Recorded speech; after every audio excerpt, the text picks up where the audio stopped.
The perfume of centuries, the sweet, almond-like scent of decaying cellulose, the smoky tang of oak gall ink, the faint, earthy aroma of vellum is the only fragrance that has ever truly brought me peace. For 3 decades, my life was a high-stakes dialogue with the past. As the senior curator and head of special collections for the National Archives, I was a custodian of ghosts, a guardian of the fragile paper and ink that held our nation's memory. My days were spent in climate-controlled vaults, under the silent scrutiny of armed guards, handling documents that had been touched by founders, thinkers, and titans. When I retired, the silence I craved was not an absence of sound, but a release from the crushing weight of responsibility. I sought a quiet haven to live out my days as the private custodian of my life's most singular achievement, the Donovan Collection. Maple Creek Estates seemed to promise that haven. The glossy brochure presented an idyll of suburban tranquility, perfectly coiffed lawns, streets named after gentle flora, and homes that whispered of quiet prosperity. It was here, I believed, I could finally build the secure, private annex for the collection, a final resting place for the history I was charged with protecting. I purchased a solid, unassuming colonial, its entire lower level destined to be retrofitted into a small-scale, museum-grade vault. The climate-controlled art transport truck, a behemoth vehicle that looked conspicuously out of place, was still humming in the driveway when I first met her. She approached not with a welcoming stride, but with the grim determination of a health inspector entering a condemned restaurant. She was a woman of about 60, her body encased in a taut, lilac tracksuit. Her hair was a formidable blonde helmet, seemingly immune to the languid August breeze. In her left hand, she held a clipboard. In her right, a tape measure. She was an avatar of meticulous, aggressive order. "Welcome to Maple Creek," she stated, the words clipped, the sentiment absent. "I'm Patricia Vance, president of the Homeowners Association." I wiped a dusty palm on my trousers and offered a hand. "Alistair Finch, it's a pleasure to meet you." She gave my hand a brief, dismissive glance before her eyes began a rapacious inventory of my property. "That truck, it's in violation of Bylaw 17 Section C. Gross vehicle weight exceeds the residential street limit. It should be parked at the community entrance." The logistics team assured me this was the only way to safely transport the contents, I explained, gesturing toward the heavily insulated crates being carefully wheeled down a ramp. "We'll be gone by dusk." "See that you are," she sniffed, making a sharp, decisive mark on her clipboard. Her gaze then settled on the crates. For a moment, her expression shifted. The hard mask of authority flickered, revealing a deep-seated anxiety. Her eyes widened slightly, and she took an involuntary step back. "So many old things," she murmured, her voice losing its edge, becoming thin and reedy. "All that paper, all that wood. It's a lot." She looked at my house, then back at the crates, a strange, haunted look in her eyes. "My family. We lost everything when I was a girl. A fire. It started next door, in a house filled with junk. Old newspapers, furniture, books. The whole place went up like a torch. We barely got out." A flash of genuine sympathy cut through my annoyance. "I'm terribly sorry to hear that. Patricia, that must have been a traumatic experience." Her focus snapped back to me, the moment of vulnerability gone, replaced by a reinforced wall of suspicion. It was, and I will not see that happen here. Her eyes narrowed. "What is in those crates?" "My personal library and some family heirlooms," I said, a necessary and legally prepared simplification. They cannot remain on the lawn. Bylaw 24. Aesthetic maintenance. 2-hour limit. Her gaze then fell on the small, weathered gargoyle I'd placed by the door, a cherished memento from a research trip to Paris. And that statue, she spat, the word laced with contempt. All exterior decorations must be submitted to the Architectural Review Committee. That one's theme is unsettling. It's a violation of the Harmony Clause. You have 48 hours to remove it. I stood there, the weight of the day pressing down on me. The dream of a peaceful retirement already starting to fray. I had expected rules, but I hadn't expected them to be wielded by a woman whose personal trauma had metastasized into a tyrannical obsession. I sighed, picked up the gargoyle, and carried it inside. I would comply. For the sake of peace, I would make concessions. But as I watched her march away, periodically glancing back at my house, as if it were a smoldering ember, I felt a deep, chilling premonition. This wasn't about order. This was about her ghosts, and she was determined to make them mine. The first formal notices were a testament to Patricia's obsessive vigilance.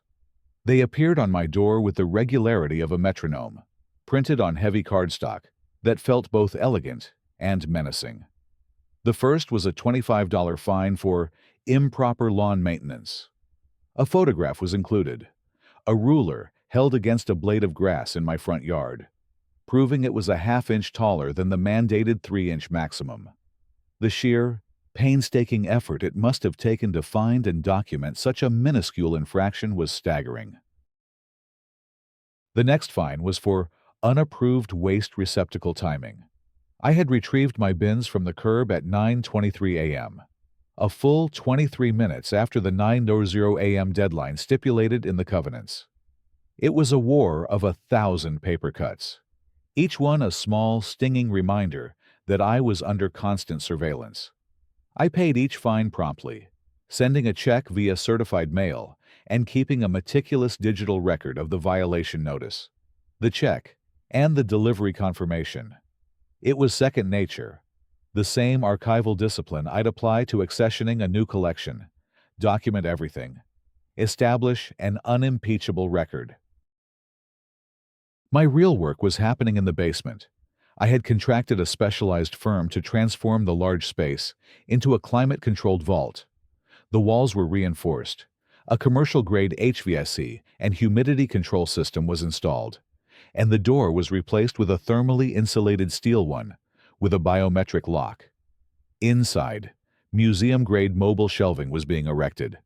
This was the true purpose of my new home, the sanctuary for the Donovan collection. The collection was not merely rare books. It was a comprehensive archive of Jonathan Donovan, a lesser-known but pivotal figure in the American Revolution, a diplomat, scientist, and correspondent with Jefferson, Franklin, and Adams. It contained his journals, hundreds of letters including several from Jefferson discussing the philosophical underpinnings of the Declaration of Independence, scientific instruments he designed, and priceless, one-of-a-kind artifacts. It was, by an act of Congress, legally designated a national treasure. Upon my retirement, the archives had agreed to a unique long-term loan, appointing me as its official private custodian, a role that came with a staggering insurance policy and a binder thick with security and environmental protocols. Patricia Vance saw a pile of old, flammable junk. The truth was, I was guarding a cornerstone of American history. One evening, while calibrating the hygrometer in the new vault, I was on a video call with Dr. Lena Chen, my successor at the National Archives. "The environmental readings are stable, Alistair," she said, her face pixelated on my tablet. "But the quarterly security audit is due. The underwriters are getting nervous about the collection being in a soft residential location." "The location is the point, Lena," I reminded her gently. "Anonymity is its greatest protection. And I'm installing a new security system next week, far exceeding the policy requirements. It'll be a fortress. Good, she said, her expression serious. Because the request from the French consulate just got elevated. They claim Donovan's 1778 letter to Voltaire contains a state secret and are demanding its repatriation. It's nonsense. But they're being persistent. The less official attention drawn to the collection's location, the better. The call was a stark reminder of the stakes. My quiet retirement was a facade for a solemn, ongoing duty. The threats to history weren't just time and decay. They were politics, ambition, and the relentless desire to rewrite the past. I had faced those threats my whole career. I never imagined the most immediate one would be a woman with a tape measure and a deep-seated phobia of fire. The transition from bureaucratic harassment to physical sabotage was subtle, marked by an unnerving precision. My prize rose bush, a peace hybrid gifted by my former colleagues, began to wither with a speed that was both unnatural and alarming. The leaves turned a sickly, chemical yellow, and the soil at its base exuded the faint, acrid smell of bleach. It was an act of calculated, deniable cruelty. It was also a direct attack on the one piece of my exterior property that brought me genuine joy. This act, more than any fine, triggered a shift in my own protocols. The custodianship agreement for the Donovan collection required a security system of a certain standard, but Patricia's escalating aggression provided the justification to go far beyond it. I didn't just buy a few cameras. I contracted a security firm that specialized in protecting private galleries and museums. They installed a network of discrete, high-definition cameras with thermal and night vision capabilities, pressure sensors under the windows of the vault, and a silent alarm system linked directly to both the local police and a private security company. As the technicians worked, I explained it to a curious Mrs. Gable from next door as the eccentric demand of a very comprehensive insurance policy for my book collection. It was the truth, just not the whole truth. The system was designed to protect the collection from international governments and sophisticated art thieves. It would be more than a match for Patricia Vance. The first test came a week later. My sprinklers, which had worked perfectly for months, erupted in the middle of the night. But one head, near the foundation of the vault, had been twisted to face the house directly. It fired a high-pressure jet of water at a basement window well for hours. I discovered it in the morning, a damp, musty smell leading me to a significant puddle of water that had seeped into the vault's anteroom, stopping just short of the sealed steel door. My heart pounded in my chest. Had that door not been installed, the results would have been catastrophic. After cleaning up the mess, I went to the newly installed security monitor. The footage was chillingly clear. At 2:15 a.m., a figure in a dark hoodie moved across my lawn with furtive purpose. It was not Patricia, but her husband, Gary, a man I'd only ever seen silently mowing their lawn. He knelt, deliberately twisted the sprinkler head, tested the spray against the house, and then scurried back into the shadows of his own property. The camera captured his face for a brief, damning moment as he glanced up at the sky. I saved the encrypted video file to 3 separate, secure locations. This was no longer just harassment. It was attempted property destruction with potentially millions of dollars in damages. The gloves were off. She had sent her husband to do her dirty work, an act of cowardice that solidified my resolve. I did not confront them. A premature accusation was not my way. My way was to gather evidence, to build a case so complete and so irrefutable that when the time came, my opponent would not be defeated, but utterly and completely dismantled. Having failed to intimidate me with petty fines and vandalism, Patricia shifted her campaign to the court of public opinion, the Maple Creek Estates Community Forum on Facebook. Here, her personal trauma became her public cudgel. She began to weave a narrative of terror, positioning me as a reckless eccentric who was putting the entire neighborhood at risk. Her posts were masterpieces of manipulative concern. "Dear neighbors," one began, "with the dry season upon us, I feel it's my duty as HOA president to talk about fire safety. Some of us may have hobbies or collections that involve large amounts of combustible materials. While we respect everyone's personal property, we must remember that a fire in one home can quickly spread to others. Let's all be mindful of our fire load and ensure we aren't creating a tinderbox for our families."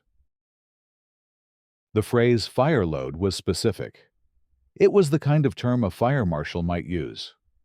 I realized she was researching, trying to legitimize her phobia with official-sounding jargon. Her posts were filled with links to articles about house fires caused by hoarding.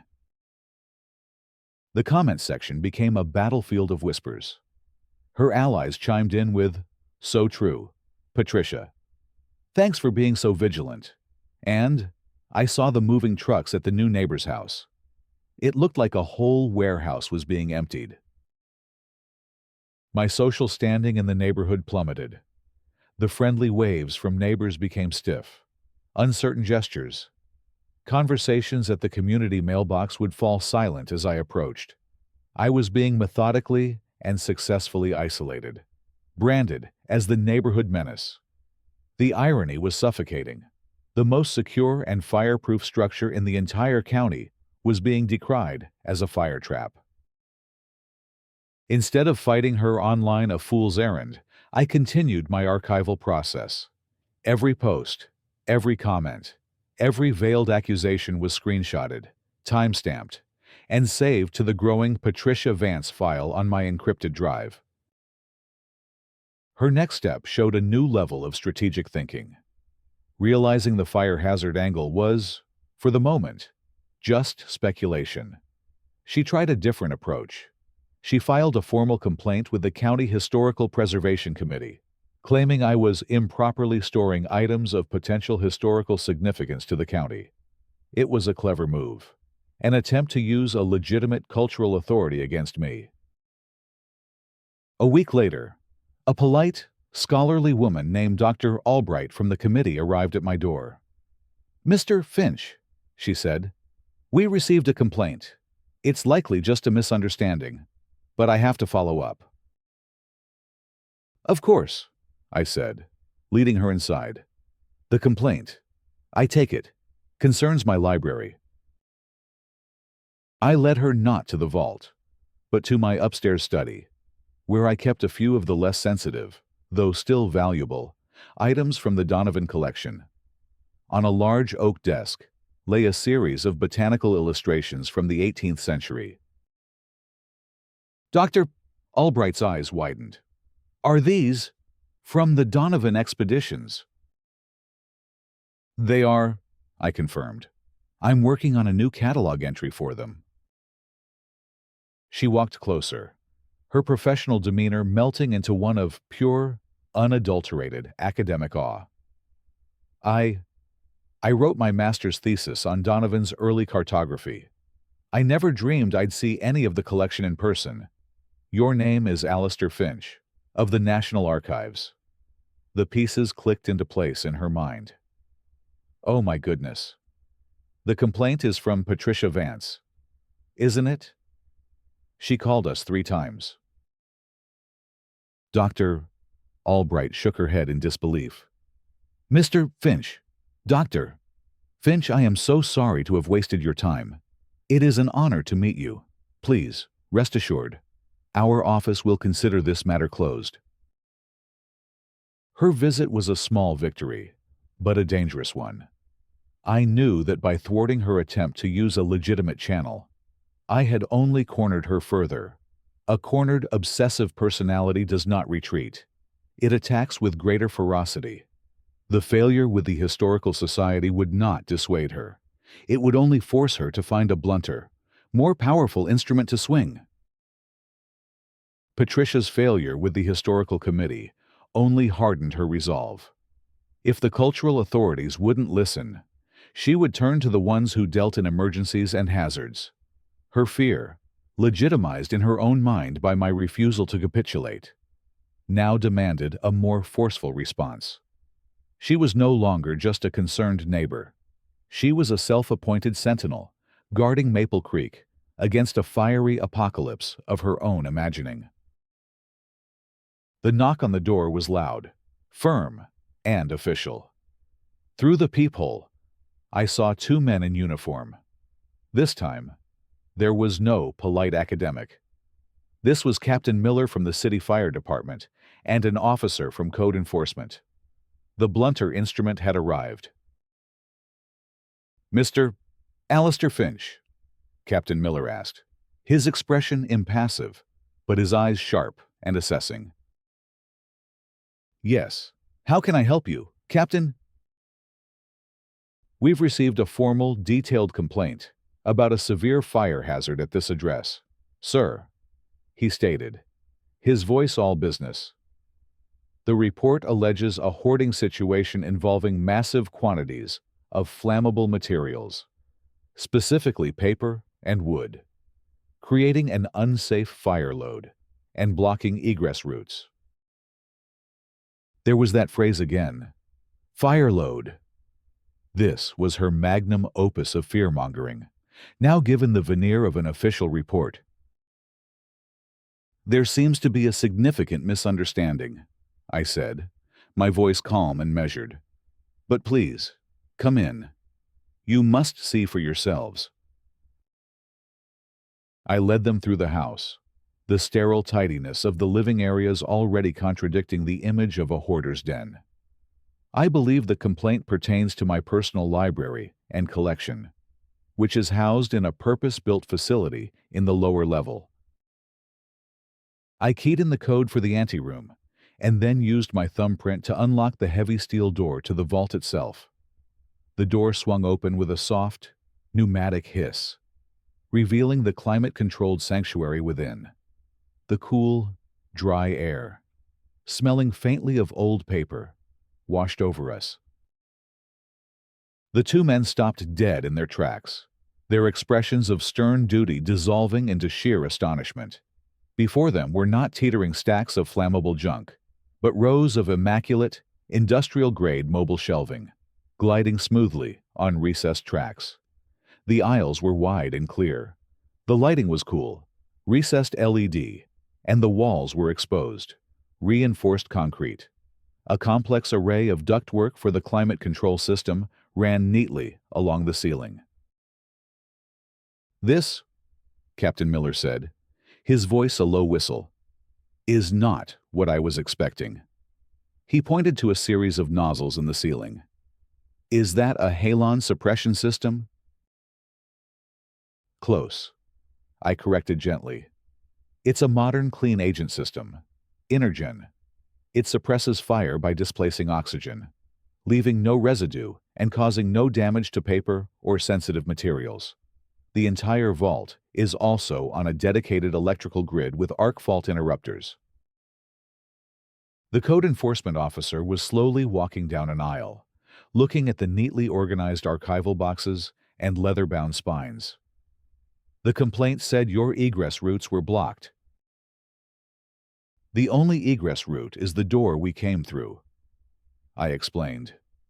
"As required for a secure vault of this classification, it is, as you can see, completely clear. The weight load of the collection is supported by a reinforced foundation. Every aspect of this facility was designed and built to exceed the standards of the National Archives." Captain Miller walked over to a framed document on the wall, the official custodianship agreement. He read it silently, his eyebrows rising higher with each paragraph. He looked from the document to the priceless collection, to me. Comprehension dawned in his eyes. "Dr. Finch," he said, his tone now one of profound respect, "I believe I understand the situation perfectly. We've been misinformed. This isn't a fire hazard. This is one of the safest rooms in the entire city. He shook his head. I am truly sorry we had to disturb you. I understand completely, Captain, I replied. You have a duty to investigate. As I walked them out, Captain Miller paused on the porch, lowering his voice. We know the complainant, Ms. Vance. She's prolific. But this is a new level. To file a false report of this magnitude, that's a serious offense. After they drove away, a cold fury, pure and sharp, settled over me.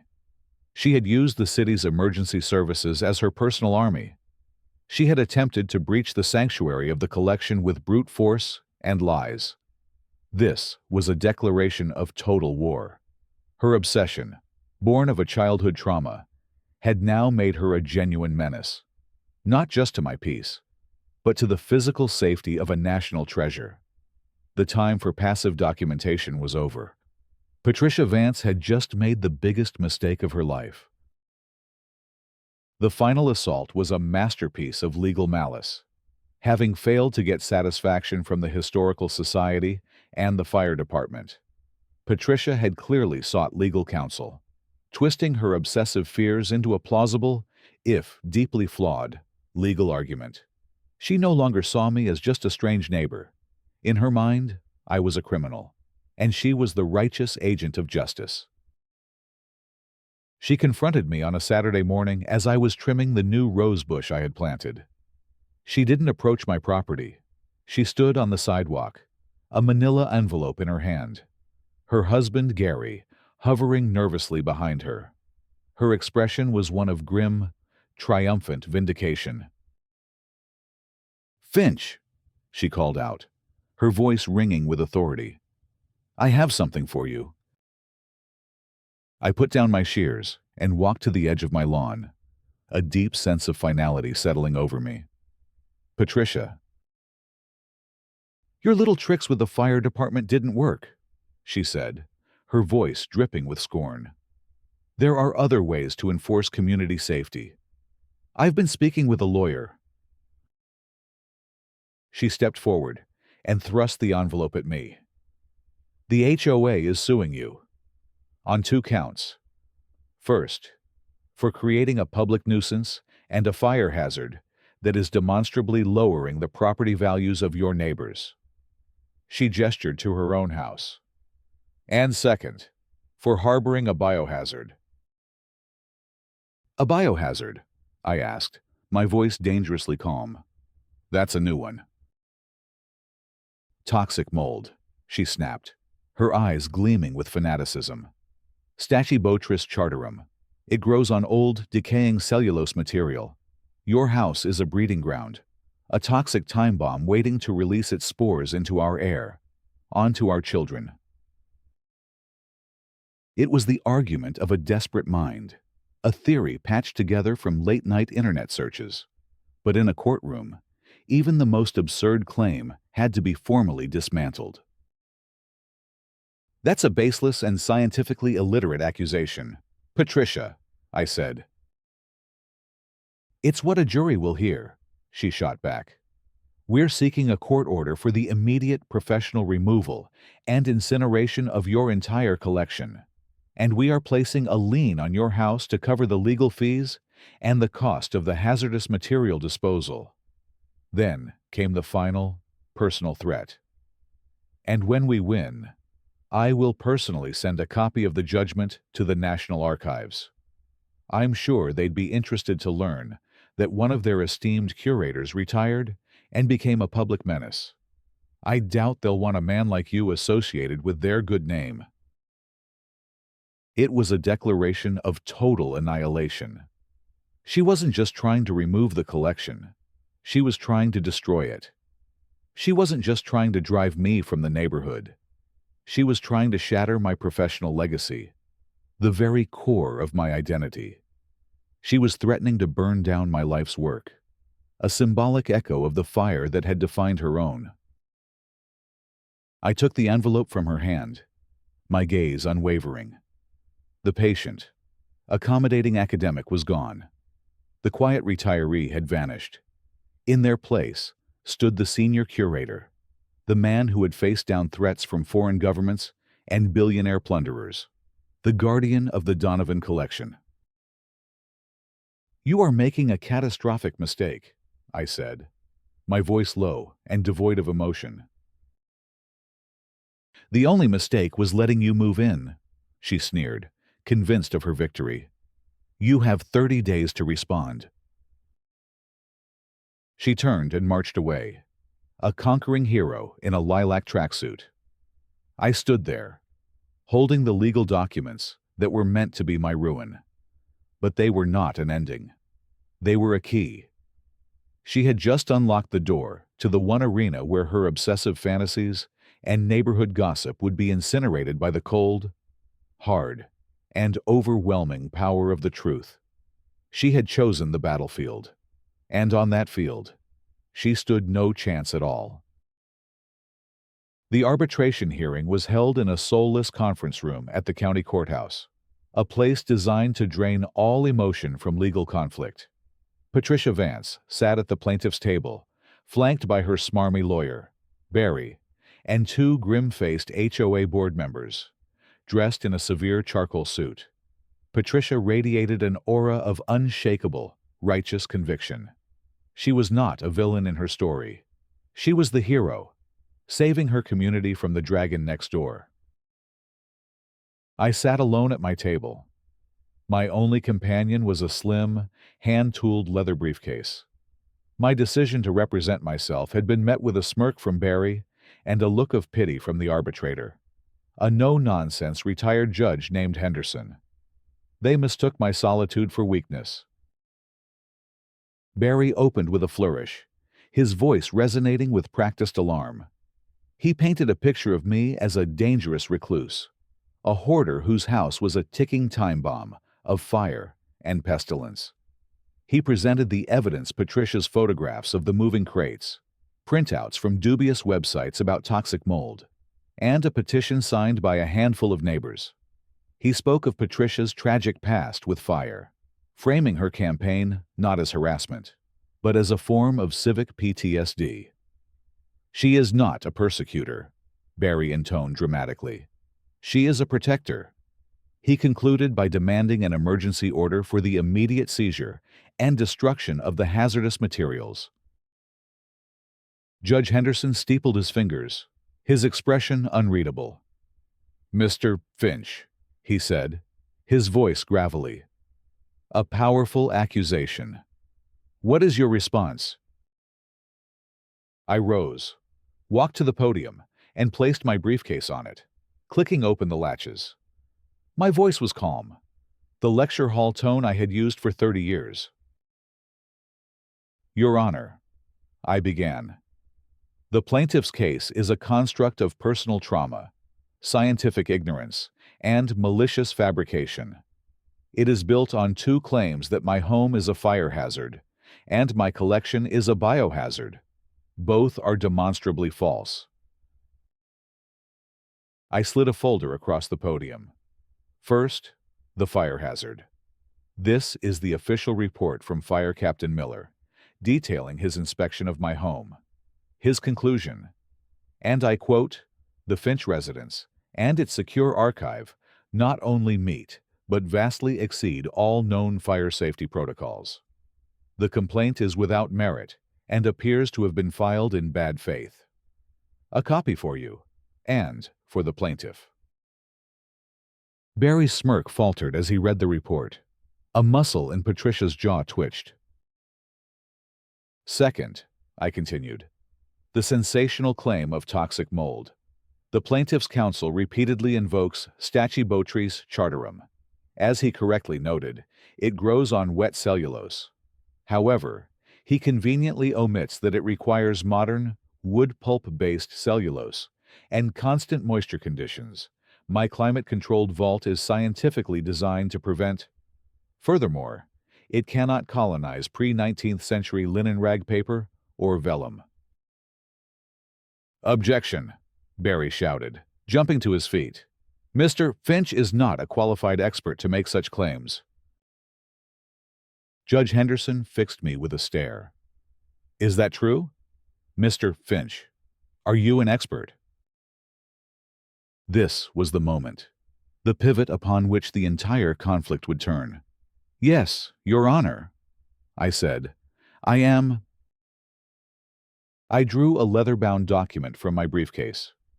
My name is Dr. Alistair Finch. I hold a PhD in American history and archival science from Yale. For 30 years, I was the senior curator at the National Archives. My specific field of expertise is the preservation of colonial-era documents. I have published numerous peer-reviewed papers on the mitigation of fungal growth in historical archives. In short, Your Honor, I have dedicated my entire professional life to the science that Ms. Vance and her counsel believe they have mastered through a Google search. A deep, profound silence filled the room. Barry slowly sank back into his chair, his face ashen. Patricia stared at me, her mouth slightly agape, the color draining from her cheeks. The hero narrative she had built around herself was beginning to crumble. But that is not the most critical error they have made, I said, my voice hardening. Their lawsuit is based on a catastrophic misunderstanding of what it is they are seeking to destroy. I produced another document. The collection in my home is not my personal property. It is the Donovan Collection, a federally protected archive on long-term custodial loan to me from the National Archives under the National Heritage Preservation Act of 1966. By an act of Congress, the collection is legally designated a national treasure. I let the words hang in the air, each one a hammer blow. The plaintiff's demand for the seizure and incineration of this collection is a demand for the destruction of federal property of incalculable historical and monetary value. The insured value, for reference, is $95 million. The judge's eyes widened. The two HOA board members looked at Patricia with expressions of pure horror. By filing this frivolous and malicious lawsuit, I concluded, my voice cold as steel, the Maple Creek Estates Homeowners Association has not only engaged in witness intimidation and attempted extortion against a federal custodian, but they have also declared their intent to destroy a national treasure. This action triggers specific clauses in the Preservation Act. I can assure you, the U.S. Attorney's Office will be very interested in this matter. Your Honor, I am not here today to defend myself. I am here to inform the plaintiff of the monumental legal, financial, and potentially criminal jeopardy they have placed themselves in. I looked directly at Patricia Vance. The mask of the righteous protector was gone, shattered. All that was left was a terrified woman, staring into the abyss she had dug for herself, finally understanding that the fire she had feared her whole life was nothing compared to the one she had just ignited. The aftermath was not a resolution. It was a detonation. Judge Henderson dismissed Patricia's lawsuit with such extreme prejudice that he practically etched the words into the table. He then turned his full, unmitigated fury on her and her lawyer, calling the lawsuit a disgraceful abuse of the legal system and an assault on our nation's history. He immediately ruled in my favor on every single point of my countersuit. The consequences for the HOA were catastrophic. Faced with a potential federal lawsuit and the loss of their liability insurance, which was promptly canceled when the underwriter learned of the case, the board had no choice but to agree to a massive settlement. It paid for all my legal preparations, a significant sum for damages and emotional distress, and funded the installation of a new, state-of-the-art security perimeter around my property, effectively turning my home into the fortress the collection deserved. For Patricia Vance, the result was utter ruin.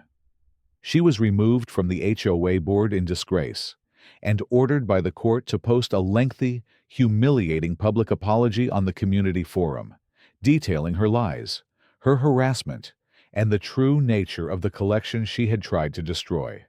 Socially ostracized and facing financial ruin from the HOA's special assessment levied to pay the settlement.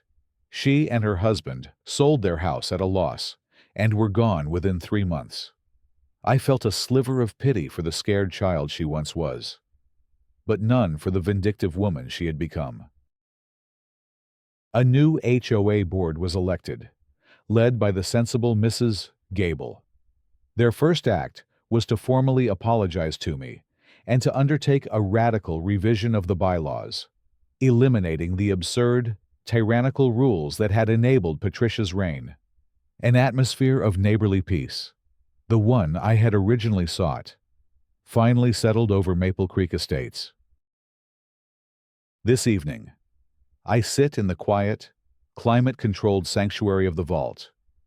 The air is still, fragrant with the scent of history. In my gloved hands, I hold a letter, its paper as delicate as a dried leaf. It is from Thomas Jefferson to Jonathan Donovan, dated 1788. In it, he discusses the fragile nature of truth and how it must be diligently protected from those who would twist it for their own ends. A soft chime sounds from the new security panel, indicating the perimeter is secure. The collection is safe. My peace is absolute. The ghosts of Patricia Vance's past are gone, and the ghosts I protect can finally rest easy.